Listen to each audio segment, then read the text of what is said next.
What's up, gang? Welcome back to the channel. I know it's been a while, but I've just been kind of busy around here. But I did tell you in the last video when I was running that new 9,000 BTU air conditioning unit that I did get a bigger one. And we're gonna test that out today. So you can see up here, I've got that sitting over there. I've got the hole that I cut out ready to go. So guys, what we're gonna do on this episode is I really wanna see if there's a difference between an 11,000 BTU air conditioner and the smaller 9,000 BTU air conditioner that I've got. My biggest concern right now is if this square is set back enough from this crossbar because of the front of, because the AC unit's actually bigger. So I'm afraid that the front of the AC unit's gonna bump into this crossbar. If that's the case, I'm probably gonna have to take these bolts off of this crossbar, move this up and fill in these holes, which I don't wanna do. Because that's just more areas for water ingress. You guys have probably seen 1,000 videos on this, and of course there are lawn guys across the street as soon as I'm doing this. But this is the OutEquip. This is the 11,000 BTU air conditioner. It is a little bit bigger. Right off the bat, I can tell you that it's got 4 gauge cables instead of the 6 gauge like my other one has, and we probably have 12-ish feet of that. Then we've got the inside's a little bit different. Here is the main control panel. We've got 2 support brackets instead of 1. We've got a remote, some goodies. Now the one thing I am gonna do if this does work, and I've taken this lid off, I'm actually gonna paint this thing. I'm gonna scuff it up and I'm gonna paint it to try to match the camper if this works. But in case you guys are interested, it's really easy to take off. It's just some screws all the way around it. But when I take this off, I'm actually fairly surprised at how well some of this wiring is. It's all really nice and neat. Much bigger fan, exhaust fan. It looks like this is somewhat user serviceable. So you've got your lines that you could potentially fill right here. It looks like that's your low pressure. This is, I guess, your high pressure. And these just are gonna screw off. And you should be able to, I'm not an AC mechanic, but it looks like if you had to, you could service this yourself. But overall, everything about this, it seems nice. I don't see any chafing wires, whatever. Again, I'm not an AC mechanic, but it all looks pretty clean. It weighs about 50 pounds, so it's a little bit heavier, but I think I'll be able to get this up on my camper by myself.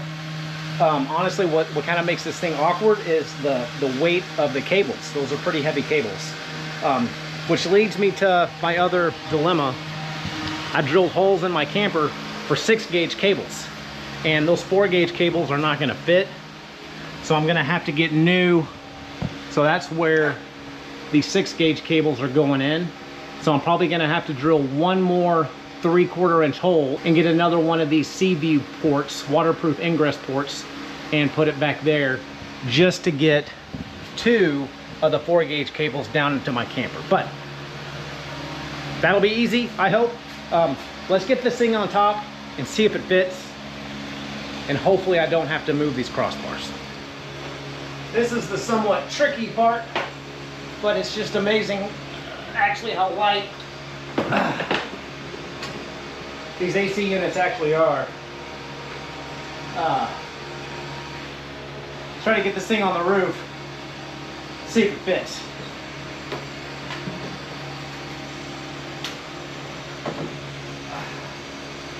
Not bad. All right, moment of truth. It looks like it's gonna be pretty tight. I don't know that this is gonna fit.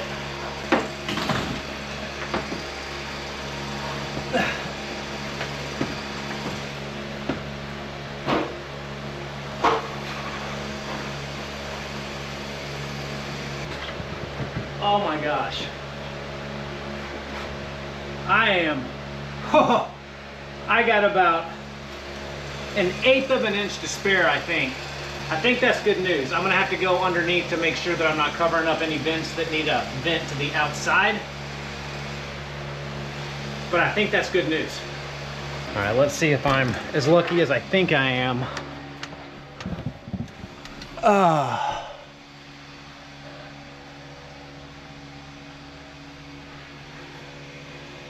In fact, I think I can probably scoot this that way even a little bit more.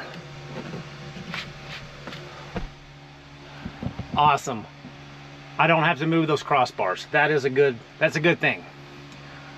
So these little tabs right here are what is going to hold those metal brackets. I'm going to go get those, get the necessary nuts and bolts and all thread, and then I'll show you kind of how this squeezes together. Same as my last one I just did though. Really not much difference in that. A lot more wiring on this one though. Not too sure what that's all about, but let's see if we can get this thing centered properly and sandwiched down. All right, so same deal as the other one. It comes with a bag of all thread, and this one uses 4 instead of 2. So we're gonna grab, and the short thread threads up right into these, I would have assumed.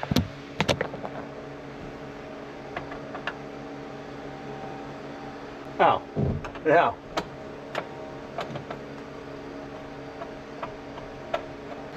I think we're gonna have to get these put on with the all thread. So I'm gonna go ahead and push 2 of these through.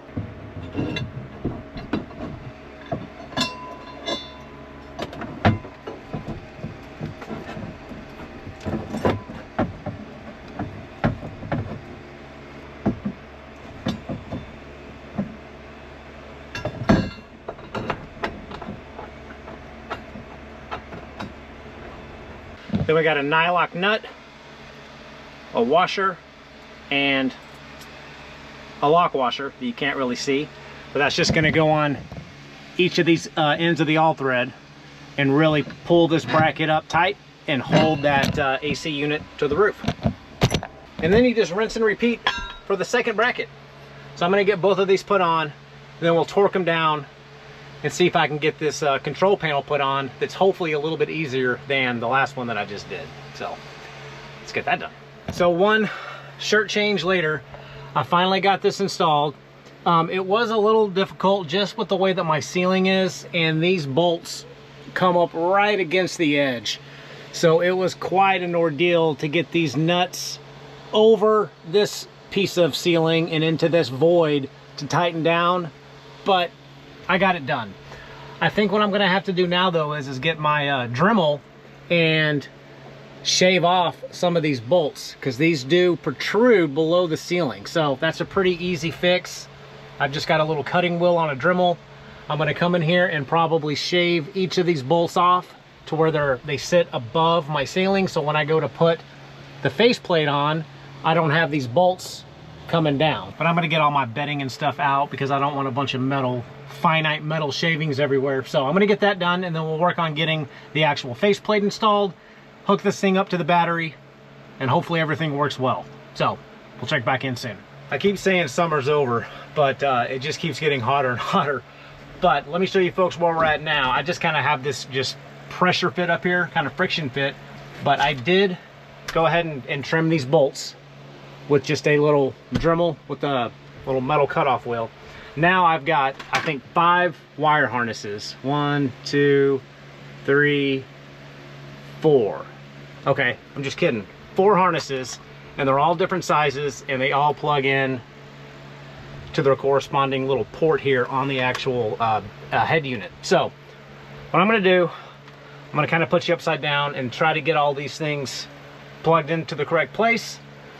And then we're gonna get this thing set up, and I'm hoping I don't have to move this light again, but I might have to, because I think that this trim piece is just a little bit bigger than my other one, but that's an easy fix. So let's see if we can't get all these things plugged in the right spot and get this AC cut on. All right, so everything is plugged in. If I can give you a decent shot of that, you got your thermostat sensor there on one side, and then all the other goodies plug in over there on that side. And now we're just got to push this thing up, try not to pinch any of the wires, and see if we can get this thing screwed together a little bit easier than the last one.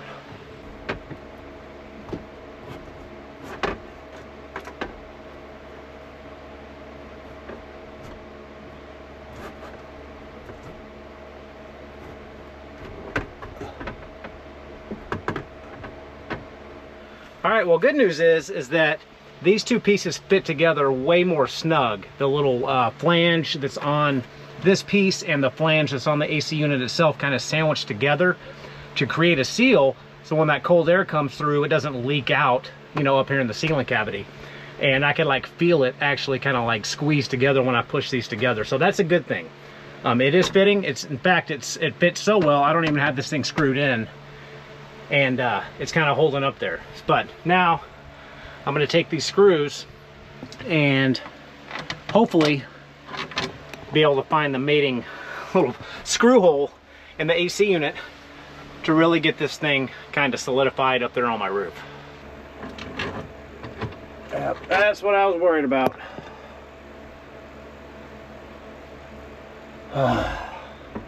Let's go for my 4-inch screws.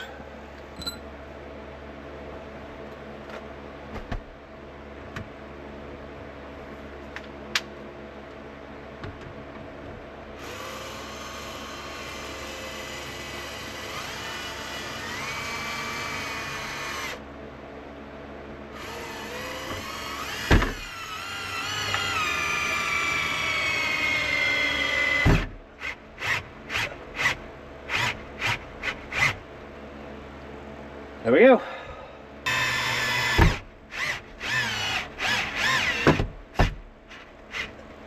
I guess after you do one AC unit install, it's really not that bad.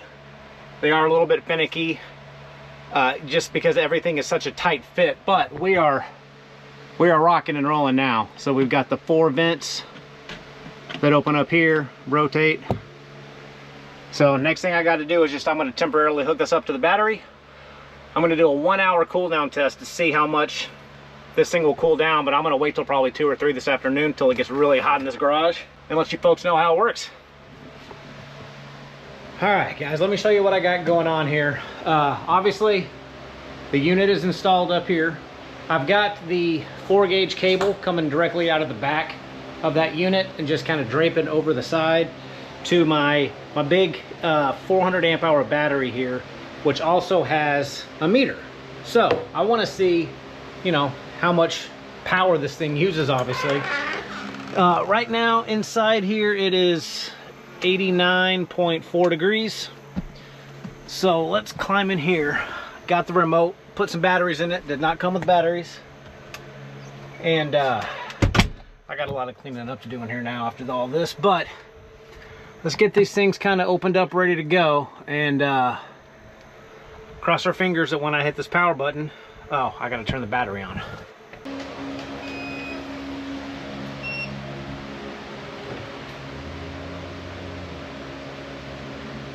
All right, so that battery's at 72%. I thought it was fully charged. I was wrong. All right, we've got nothing up there yet. Let's hope that when I turn this on, there we go. I hear a beep. That's all I hear. Oh, there we go. And it's actually in Fahrenheit, which is much appreciated. Let's try these modes. I'll turn the temperature all the way down.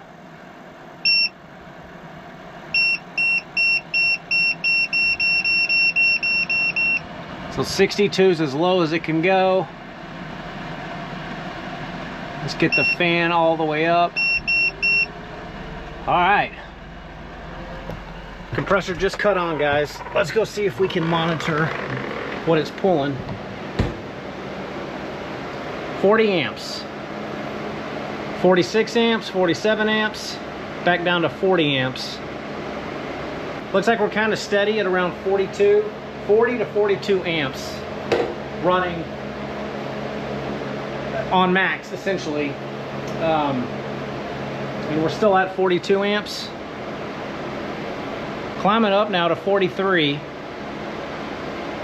The good news is that, oh, I can already feel it being, I can already feel the cold air.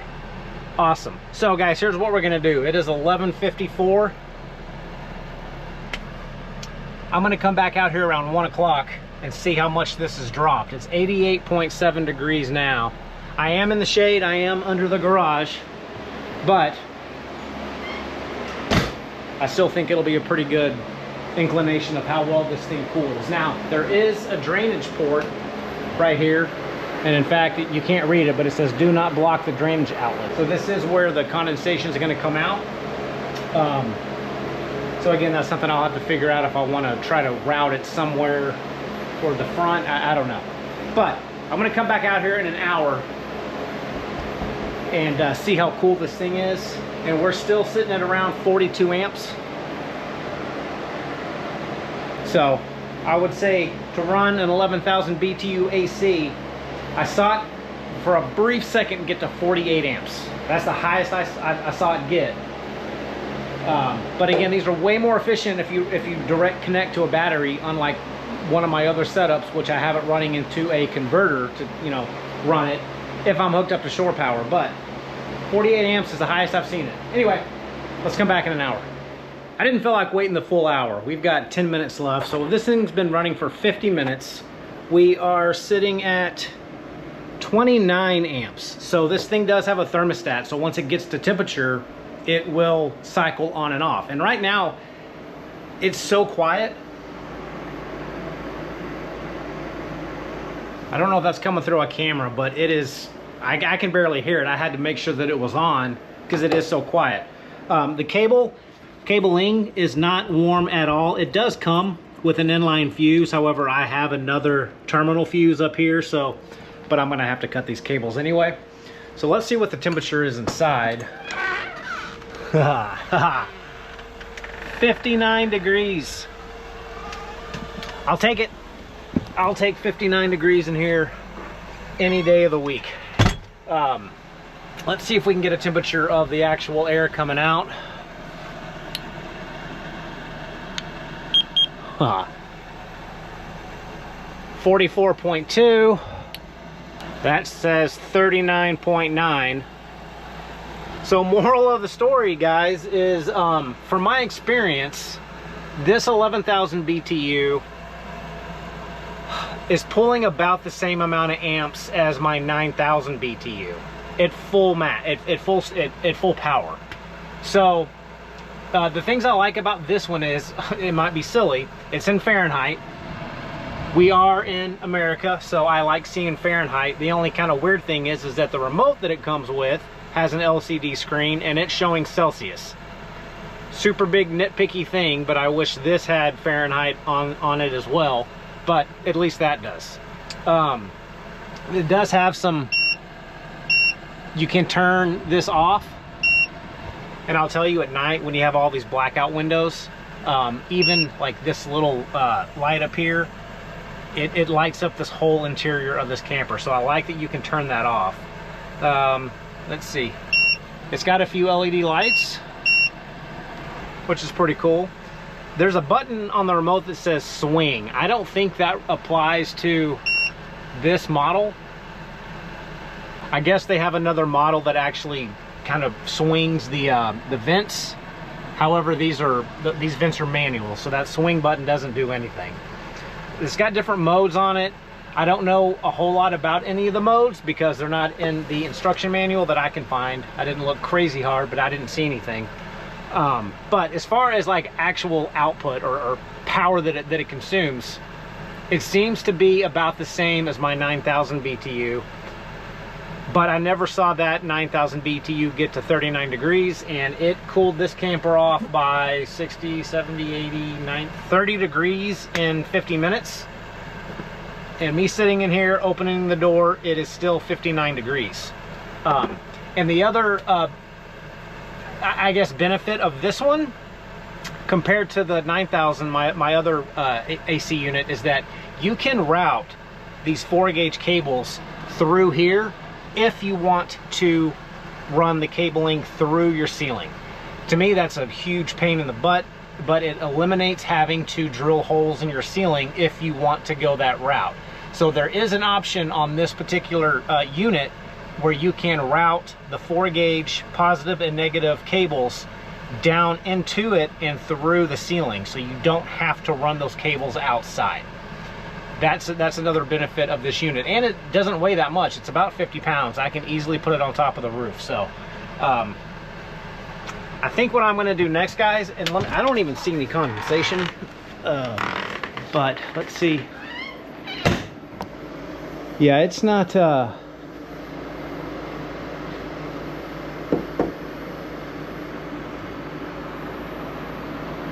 see a little bit under there, I think, but I don't see a whole lot of condensation. So guys, I'm gonna wrap it up here. I'm gonna take this out in the next week or two while it's still hot outside, give it its, you know, first trip, make sure it does work well. But I'm gonna actually paint this. I'm gonna take this cap off, which is just held on by screws. I'm not gonna do it on this video, but I think I'm gonna kind of paint it to match the camper. Again, totally unnecessary, but I like to tinker with things and screw things up. So I'm gonna get that, sand it down, get a nice coating of plastic primer on it. Probably do a little bit design or something on it, I'm not sure, but I'm gonna get that painted to where it's not white and quite as obnoxious looking on top of that. But I am gonna have my awning on this side that essentially kind of covers it up anyway, but I just like to mess with it. So guys, I will say it's so far it's working. We are, yeah, still pulling 29.8 amps. So there you go. This is the OutEquip.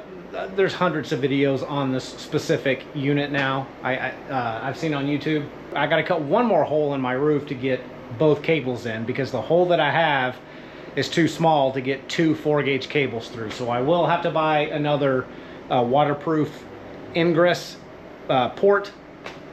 So I'll do that this week before I take it out camping on the next episode. But anyway, guys, stay tuned. I will have this out. We'll test it out on a real episode while it's still warm here in Texas. I don't think we're going to get a break for at least another couple of weeks. But anyway, guys, thanks for tuning in. Thanks for watching, and we'll see you soon.